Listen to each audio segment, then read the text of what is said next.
Nakatakdang madagdagan ang mga kasong kinakaharap po ng mag-asawang Curly at Sara Diskaya. Plano kasing kasuhan ng Department of Justice o DOJ ang mag-asawa ng dalawang tax evasion cases sa Court of Tax Appeals.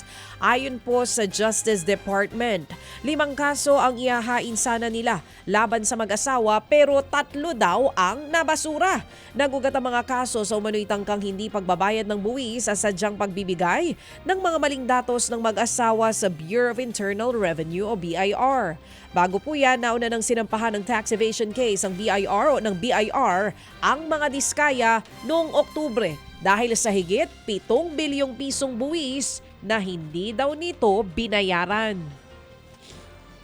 Hinimok naman po ng mga eksperto na alisin na ang pulisiya ng mass promotion sa mga batang bumabagsak sa klase para tuldukan na ang patuloy na pagbaba ng proficiency level ng mga estudyante.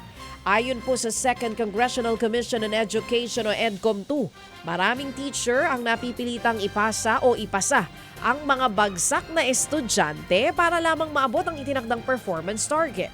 Kaya ang resulta nito, marami sa mga bata ang hirap pa ring magbasa at makaintindi kahit na umaangat ng baitang o kaya grade level. Kabilang din sa tinungkoy ng mga dahilan ng EDCOM2 sa pagbaba po ng kalidad ng edukasyon sa bansa, ang pagkabansot ng mga bata dahil sa kawalan ng sapat na nutrisyon at sapat na pagkain, limitadong akses sa edukasyon habang bata pa at maging ang palpak na sistema ng ating edukasyon. Naniniwala naman po si Antipolo 1st District Congressman Ronnie Puno na dapat ipaliwanag ni Batangas Congressman Leandro Leviste ang mga isyong bumabalot sa paratang ng pagbebenta daw niya ng prangkisa. Ayon po kay Puno, posibleng isama sa gagawing investigasyon ng Kamara ang pagsiyasat kung totoo nga ba ang alegasyon na ibinenta ng mambabatas ang prangkisa ng kanyang kumpanya na Solar para sa Bayan.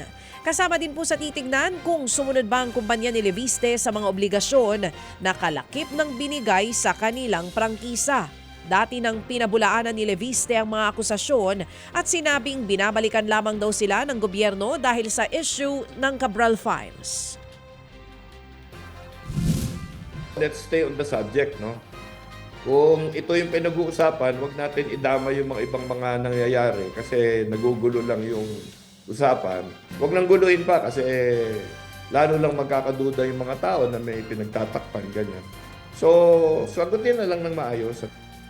Yan nga po ang tinig ni Antipolo 1st District Congressman Ronnie Puno. Samantala muli ring binanata ni Congressman Puno si Cavite Representative Kiko Barzaga.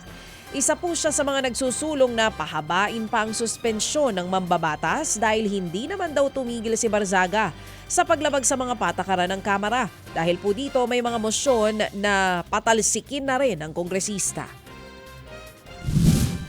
Mahusay na congressman yung aman nitong si Kiko Barzaga eh. Kinausap ko nga siya eh. Sinabi ko sa kanya, alam mo Kiko, dito sa ginagawa mo dito sa house, nasisira yung alala ng iyong ama. Muli po mga kapatid, yan nga ang tinig ni Antipolo 1st District Congressman Ronnie Puno. Sa iba pang balita, pinasampit. Kinukuha yung panig ni Congressman Barzaga Yes sa issue po, ito. pero hindi po siya tumugon. Hindi pa siya sumasagot sa aming imbitasyon sa isang panayam. Samantala sa ibang balita, pinasampina naman po ng Department of Justice sina Senator Jinggoy Estrada, dating Senator Bong Revilla, dating DPWH Secretary Manny Bonoan. Kaugnay pa rin po yan sa inihaing plunder complaints laban sa kanila, kaugnay sa anomalya sa flood control projects. Nakatakdang ilunsad po ang preliminary investigation sa kaso sa Pebrero 2 at Pebrero 12. Bago po ito, una nang itinanggi ng 3 ang mga alegasyon ng katiwalian laban sa kanila. Mga kapatid, brothers and sisters, saan ka pa? Dito na tayo sa totoo. Dito na tayo sa True FM. Mga kapatid, mag-subscribe and follow po kayo sa social media accounts ng True Network PH. Yan po kami, hanapin nyo lang True Network PH, Facebook, Instagram, YouTube, TikTok, and podcast. Mapa Apple or Spotify man yan, mahahanap nyo kami. Lahat ng mga napapanood at napapakinggan nyo po sa programa, nasa social media accounts namin yan. So paano mga kapatid? See you sa social media!